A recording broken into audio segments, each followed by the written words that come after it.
राज्यातील विधानसभा निवडणुकीसाठी मतदान पार पडले। राज्यभरात जवळपास 64% मतदान झाले।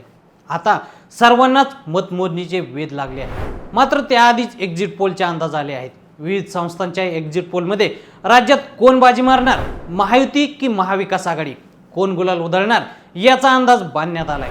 पुण्यात नेमकं काय होणार याचाही ढोबळ अंदाज व्यक्त करण्यात आलाय। पुण्यातील 21 मतदारसंघातील लढतींचे एक्झिट पोल्सने काय अंदाज वर्तवले आहेत पाहूयात सविस्तर।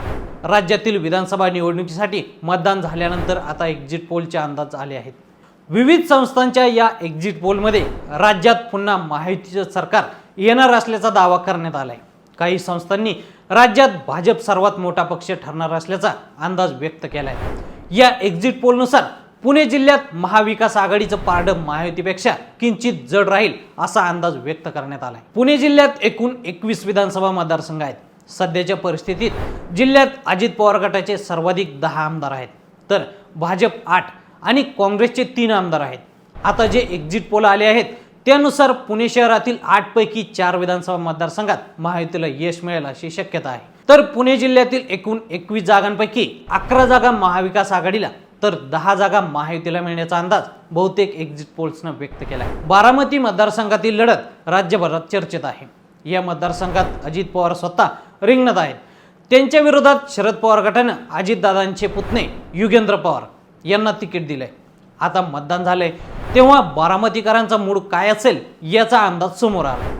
शरद पवार आणि अजित पवार या दोघांसाठी प्रतिष्ठेच्या असणाऱ्या या मतदारसंघात अजित पवार गुलाल उधळणार असल्याचा अंदाज बहुतेक एक्झिट पोलमध्ये व्यक्त करण्यात आलाय। लोकसभा निवडणुकीत बारामती मतदारसंघात सुप्रिया सुळे यांनी सुनेत्रा पवार यांचा पराभव केला होता। या पराभवाची खंत त्यांनी अनेकदा बोलून दाखवली।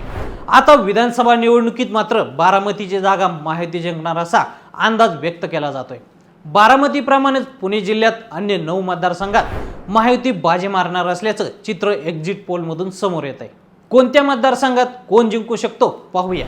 शिरूर, बारामती, मावळ, चिंचवड, पिंपरी, भोसरी, शिवाजीनगर, कोथरूड, खडकवासला, पर्वती या मतदारसंघात महायुतीचे उमेदवार जिंकतील अशी शक्यता आहे। तर जुन्नर, आंबेगाव, खेड, आळंदी, दौंड, इंदापूर, पुरंदर, बोर, वडगाव शेरी, हडपसर, पुणे कॅन्टोन्मेंट आणि कसबा पेठ मतदारसंघात महाविकास आघाडीचे उमेदवार जिंकतील अशी शक्यता आहे। ठाकरेंच्या शिवसेनेला किती जागा? पोल डायरीच्या एक्झिट पोलनुसार ठाकरे गटाला 16 ते 35 जागा मिळण्याची शक्यता आहे। इलेक्ट्रोल एजनुसार ठाकरे गटाला 44 जागांवर विजय मिळण्याची शक्यता आहे। चाणक्य स्ट्रॅटेजी संस्थेच्या एक्झिट पोलनुसार उद्धव ठाकरेंच्या शिवसेनेचे 35 उमेदवार निवडून येण्याची शक्यता व्यक्त आहे। लोकशाही रुद्र एक्झिट पोलनुसार महाविकास आघाडीतील ठाकरे गटाला किमान 20 ते 35 जागा मिळण्याची शक्यता आहे। तर काही एक्झिट पोल्सने शिंदे गटापेक्षा ठाकरे गटाला जास्त जागा मिळतील असा अंदाज व्यक्त केलाय। तर मंडळी, तुम्हाला काय वाटतं, पुण्यात कोण बाजी मारणार? आम्हाला कमेंट करून नक्की सांगा आणि असेच नवनवीन माहितीपूर्ण व्हिडिओ पाहण्यासाठी लेट्स अप मराठी फॉलो करा।